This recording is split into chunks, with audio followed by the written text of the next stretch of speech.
پہ ایک میں بات آپ سے رہنمائی لینا چاہوں گا محترمہ مشال ملک صاحبہ. ابھی صدر آزاد کشمیر نے مجھے کنزیکٹیو 4 انٹرویوز دیے جب وہ برسلز سے واپس آئے.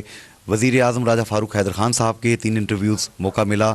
ان دونوں شخصیات کا یہ کہنا تھا کہ اب ہم کوشش کریں گے کہ وہ ڈائسپورا جو کہ باہر رہتا ہے، یورپ میں رہتا ہے، امریکہ میں، انگلینڈ میں، مڈل ایسٹ میں، ان طلباء و طالبات کو، اسٹوڈنٹس کو یہاں کشمیر میں بلا کے، پاکستان میں بلا کے انہیں ہم ٹرین کریں، ایجوکیٹ کریں کہ کشمیر کیس کیا ہے، موجودہ ایٹراسٹیز کیا ہیں، موجودہ کلنگز کیا ہیں، اور ان کو پھر یہاں پہ مہینہ 1.5 مہینہ ٹریننگ دے کے واپس بھیجیں اور وہاں کی سول سوسائٹی کو وہ سینسیٹائز کریں. یہ آئیڈیا کیسا ہے؟ بالکل ایسا ہی ہوتا ہے. جب یہ ڈپلومیٹک ٹریننگ کا ایک حصہ ہوتا ہے، جب آپ نے انٹرنیشنل کنوینسنگ کرنی ہے، آپ نے صرف لابینگ نہیں کرنی بلکہ آپ نے ایکچولی میں اسٹریٹجسٹ کو کنونس کرنا ہے، باہر کے جو اسٹریٹجی میکرز ہیں، پالیسی میکرز ہیں.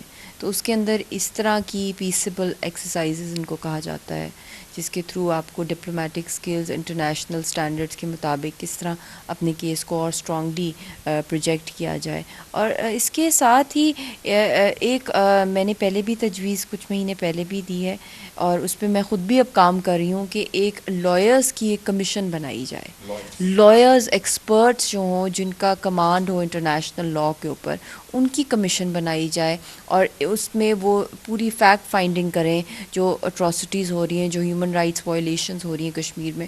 انٹرنیشنل کورٹ آف جسٹس میں اس کو لے کے جائیں، اور ان کے اوپر ڈفرینٹ قسم کے جو کیسز بنتے ہیں وہاں کی انڈین آکوپیشن فورسز کے، ان کے خلاف وہاں پہ کیسز دائر کیے جائیں. کیونکہ اس کو ہم لوگوں نے اس کے سارے اسپیکٹس کے اوپر ہمارے اوپر ایک ٹیم ورک ہونا چاہیے. Team work is missing. اب ایک پورا ایک منی ایک ہونی چاہیے، جس طرح کشمیر کمیٹی ہے اسی طرح ایک لائرز کی کشمیر کمیٹی ہونی چاہیے، اور اس کو اسی طرح ایک ہماری ہونی چاہیے ڈپلومیٹس کی کشمیر کمیٹی. ریگارڈلیس کہ کون پاور میں آئے، کون سی حکومت آئے پاکستان میں، آزاد کشمیر میں، اور اس کو سنک ان کرنا چاہیے. بوتھ سائڈ جو ایکسپرٹیز برینز ہیں یہاں پہ آزاد کشمیر میں، باہر کا جو ڈائسپورا ہے، ان کو انگیج کیا جائے اس کے اندر. تب ہی ہم لوگ اس کو اس لیول پہ لے کے جا سکتے ہیں، کیونکہ اس کے بہت سے اسپیکٹس ہیں کشمیر کی اسٹرگل کے. ایک اس کا ہسٹوریکل اسپیکٹ ہے، ایک ہے اس کا یونائٹڈ نیشنز کا اسپیکٹ، ایک اس کا لیگل اسپیکٹ ہے. اس کے لیگل میں بہت سی اس کا واسٹ ہے.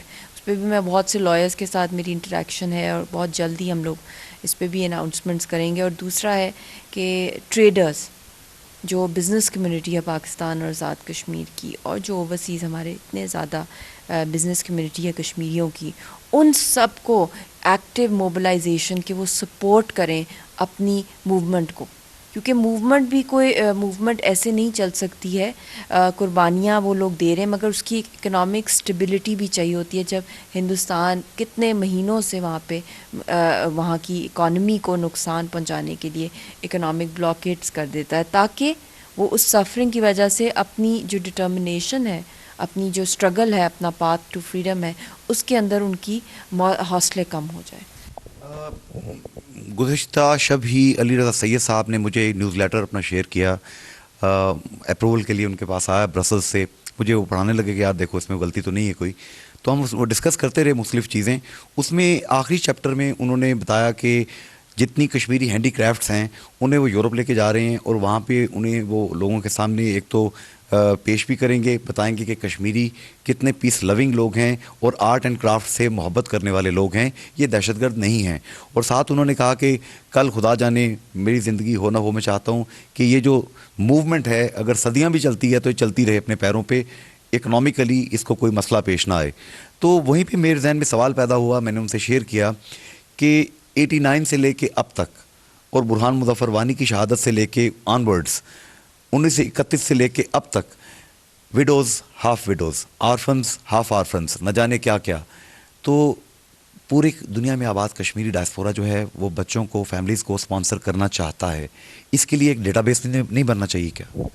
بالکل، یہ میری بھی ڈسکشن علی رضا صاحب سے بھی ہوئی تھی. میں پچھلے 4-5 سال سے جس کے اوپر میں کام کر رہی ہوں کہ جو ان کا کلچر ہے ریوائول، اس کا جو اکانومی کی بیک بون ہے، اور یہ میں نے ہی ان کو تجویز دی تھی کیونکہ ان کا ایک بہت بڑا سرکل ہے باہر برسلز کے اندر، کہ وہ وہاں پہ جو کلچر ہے کشمیر کا، جو سافٹ ٹول ہے ہمارا یہ، کیونکہ میں نے یہاں پہ بھی ایگزیبیشنز کی ڈپلومیٹس کے ساتھ، کیونکہ جب تک کہ آپ ان کو وہ بتائیں گے نہیں، کیونکہ یہ آئیڈینٹی کی جنگ ہے بیسکلی، یہ آزادی کی اسٹرگل ہوتی یہی ہے کہ آپ کی ایک اپنی شناخت ہوتی ہے، وہ انڈیا کا حصہ نہیں ہے، کیوں نہیں ہے، اس کا ہسٹوریکل کلچرل، اس کا بہت سے اسپیکٹس ہیں، پولیٹیکل ہیں، ریلیجس ہیں، وہ ان کا تو وہ چیزیں جب ڈفرینشیٹ ہم اس طرح ان کو اسپیکٹس کو ہائی لائٹ نہیں کریں گے تو کیسے کوئی کہے گا کہ یہ ان سے فرق ہے یا ان سے فرق نہیں ہے.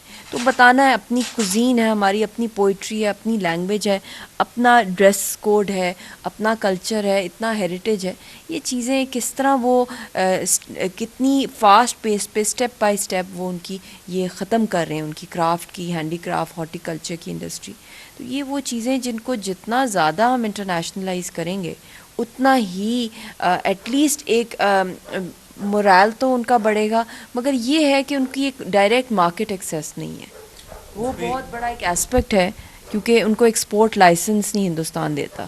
تو اس کے لیے بہت سے روٹس میں کوشش کر رہی ہوں کہ ان کے تھرو ہم ان کو ایک ڈائریکٹ ٹریڈرز کے تھرو ان کو ڈائریکٹ مارکیٹ پہ لے کے جایا جائے. اور مڈل مین کا جو رول ہے، جو ہندوستانی زیادہ تر مڈل مین وہی ہوتے ہیں، ان کو اس میں سے کم از کم مطلب ان کو آہستہ آہستہ اس میں سے کم کیا جائے اور ڈائریکٹ ان کو دیا جائے. مگر اتنے زیادہ بیریئرز ہیں ان کے اوپر، سوشل میڈیا کے تھرو اگر وہ اپنی سیل پرچیز کرنا چاہتے ہیں کشمیری، اس میں بھی ان کے لیے بیریئرز آ جاتے ہیں. تو ان کو ویب سائٹس ان کی بین کر دی جاتی ہیں. فیس بک پہ اگر وہ کوئی پیج ہی ڈالیں، برہان وانی کی بھی پکچر لگا لیں تو بین ہو جاتے ہیں وہ پیجز. اس حد تک پینیٹریشن ہے وہاں پہ کہ کوئی موبلٹی کی ایکسیس کی بات اتنا مشکل ہو جاتا ہے جب وہ اپنے ہینڈی کرافٹس کبھی کوئی باہر کے ملکوں میں لے کے جاتے ہیں. اتنے زیادہ ٹیکسز سے گزرنا پڑتا ہے اور زیادہ تر ان کا جو زیادہ لمپ سم جو سپلائی ہے پروڈکٹس کی وہ نہیں جانے دیتا انڈیا.